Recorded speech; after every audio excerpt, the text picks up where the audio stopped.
Good afternoon on what is another warm, bright and sunny day. It is Wednesday the 14th of June. I've got a nice hot cup of tea and I've got one hell of a board game to unbox. This is Dragonpass, the Return of Prince Argrath and the Lunar Empire Wars, the classic fantasy board game by Robert Corbett and Greg Stafford. Formerly White Bear and Red Moon. This is published by Chaosium, like 1980 or so. Let's have a look on the back.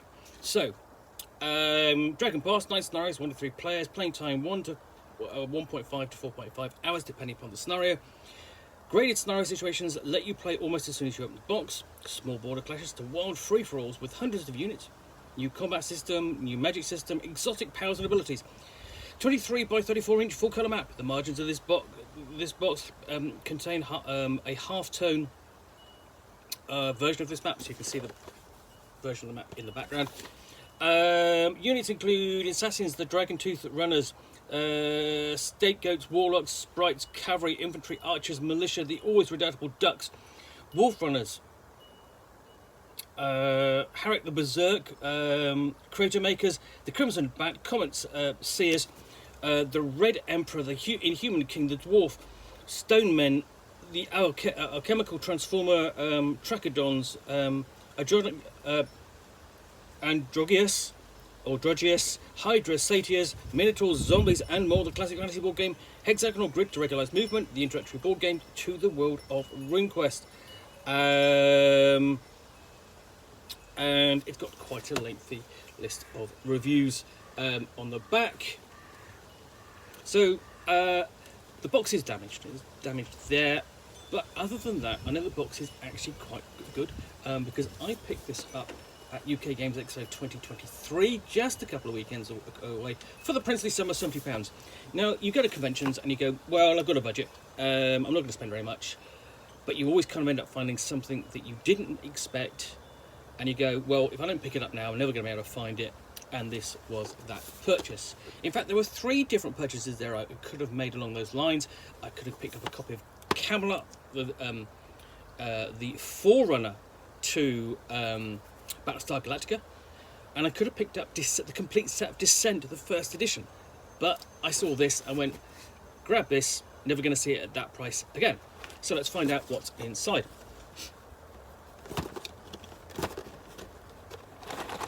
It doesn't want to come off. It's a bit tight because, you know, it's an older game and it's been a little bit battered around. Not too battered around. So inside we have this. The first thing you see is the map, and it's on stiff paper. It's not mounted, and you have it. So I can give a here we go. There we go. I can't actually give a full, in-shot the map. You've got a key to the one side, all the units, and then various different regions. The map depicting Dragonpass.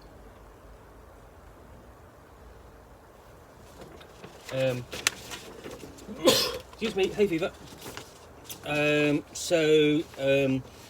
Many of these will be familiar locations, for example, the Upland Marsh, and then Sarta itself, with, where are we? Yeah, here we go. Clearwine, and then you've got Apple Lane up here, and essentially that's sort of like the central kind of area where the current RuneQuest role-playing of Glorantha is kind of set. That's the default region, but adventures will take you elsewhere. There is just room on there for Apple Lane, which is the beginning starting point for RuneQuest role-playing in Glorantha. If you pick up the GM's pack, which is very good. Then we have the Dragonpass rule booklet. And this is quite lengthy. It's got all the scenarios in here, so it does run to 30 odd pages. but you've got a selected table of contents on the back, game turn sequence, and a player turn sequence on there for reference. And this introduces the game. So whereas in fact the back of the box doesn't, so you're not quite sure what you're picking up. In some ways, when you see this, you know, you just pick it up off the shelf and you go, what's this about? And you don't know. But say you've got the complete sort of introduction and background to the game. And this, in fact, really is kind of like the battles which are going to be fought during the Hero Wars. Which are kind of being we are moving slowly towards with the current iteration of Green Quest role playing in Glorantha, you know, 2020, 1625, 1626, 1627, and so on, all the way into the Hero Wars beginning, and you have that big battle. It's already written in, sort of like into the background. So the background carries on. You've got an explanation of all the terrain, as well as an introduction. Tells you the sequence of play.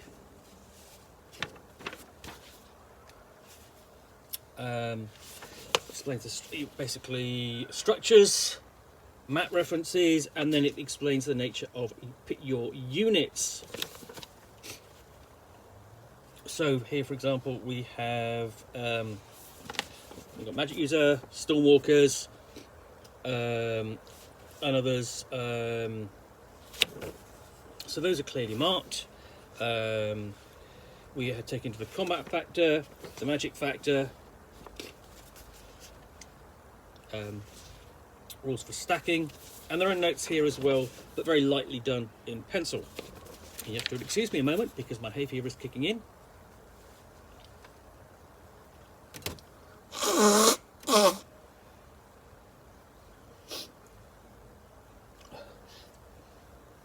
Apologies, but it can't be avoided this time of year. So where were we? We were looking at the units. Then we get on to, we've got the rules for movement next. Different types of movement, because obviously you've got creatures in there which can fly, and then combat. Movement, this section here, combat starting there.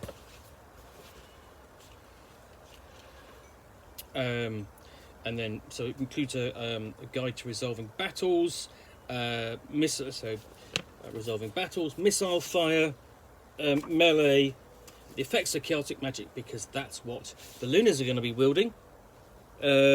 Physical magic, spirit magic. It essentially takes into account the various magic types.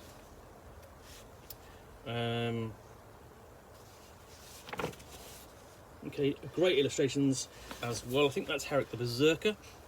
Could be wrong. I'll be prepared to be wrong. Missile fire.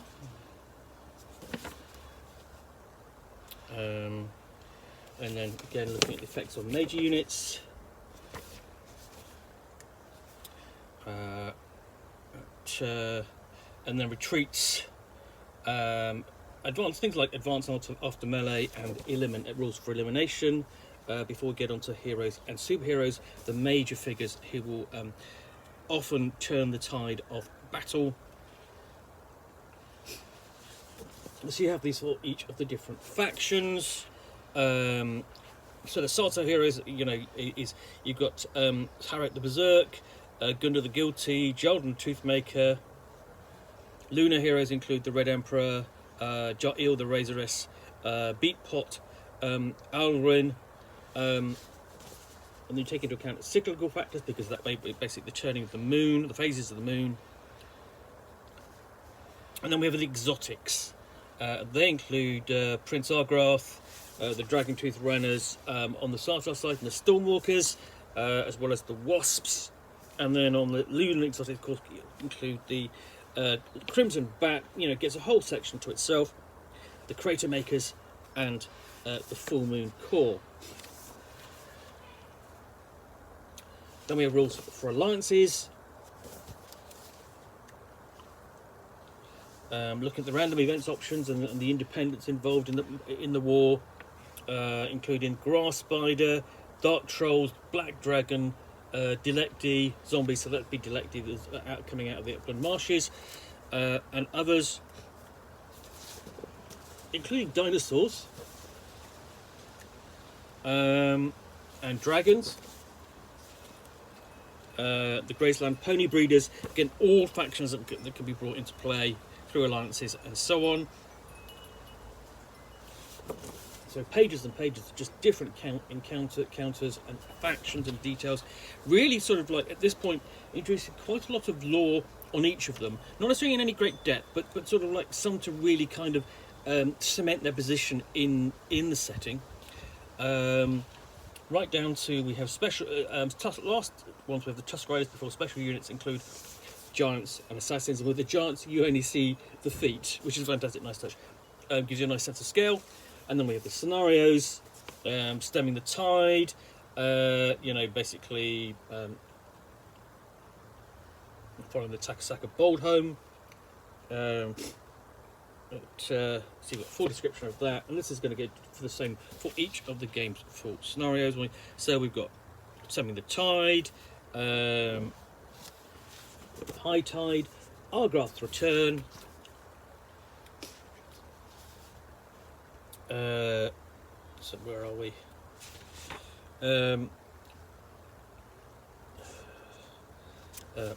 Counter-Strike down there. These can be sort of a bit lost actually in here just on the first glance. Hearts and Minds, Dousing the Flames, and then we've got options for the full game. Is the 7th scenario. We've got a 3-player scenario, The Rising of Tarsh, which has been divided between Lunar and independent factions, and then let's see if there's anything else. Must be one more. The marathon game, which includes everything, and then you've got miscellaneous, more background and details, essentially upon the setting, right back to history, and you've got another map there. I'm not quite sure what the region is of that. All the way down, sort of basically all the way down to Dragonpass, and basically how history has affected the region. So all of this background, and then presumably you've got that's an image of Argrath at a guess.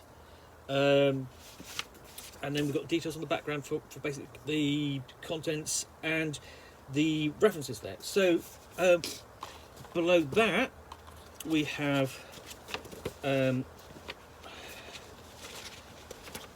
reference sheets,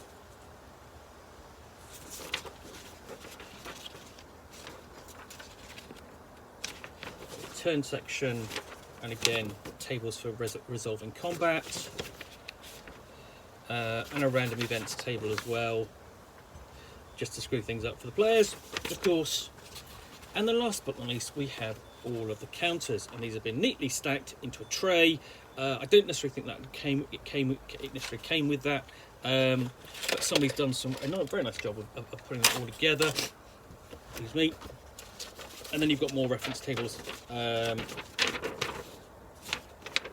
bottom, and just in case, you've got an addenda, and just little posting card to Chaosium saying, I've got this game but I want more information, that sort of thing. And then all of this goes back into a box.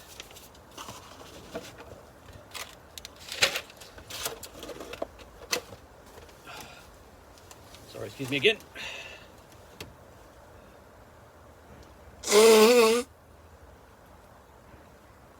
Do apologise, but I can't really help it. So yeah, that is my major purchase at UK Games Expo 2023. I don't know what my major purchase for UK Games Expo for 2024 will be, which has just happened as I put this video goes live. So Dragonpass published games followed by Chaosium. Didn't get a year. So let's just have another quick look. Date on here. Yeah, 1980, as I said. Very nice edition. There is a new version of the board game coming out soon, or may even be out by the time you see this video. Anyway, thanks for watching another unboxing in the Nook. If you enjoyed this, then please do click on the like button down below. And of course, if you've got any comments or feedback, I do appreciate you taking the time to post that. And lastly, if you want to be alerted to hear more unboxings in the Nook, where you'll see me out here with a box containing a game, or board, in this case a board game, which I will unbox and chat about to the best extent of my knowledge for roughly 10 minutes or so, all of course accompanied by a nice hot cup of tea.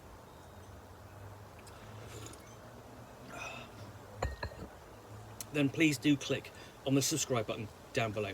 Thanks again for watching. Be back again soon with another one. Bye for now.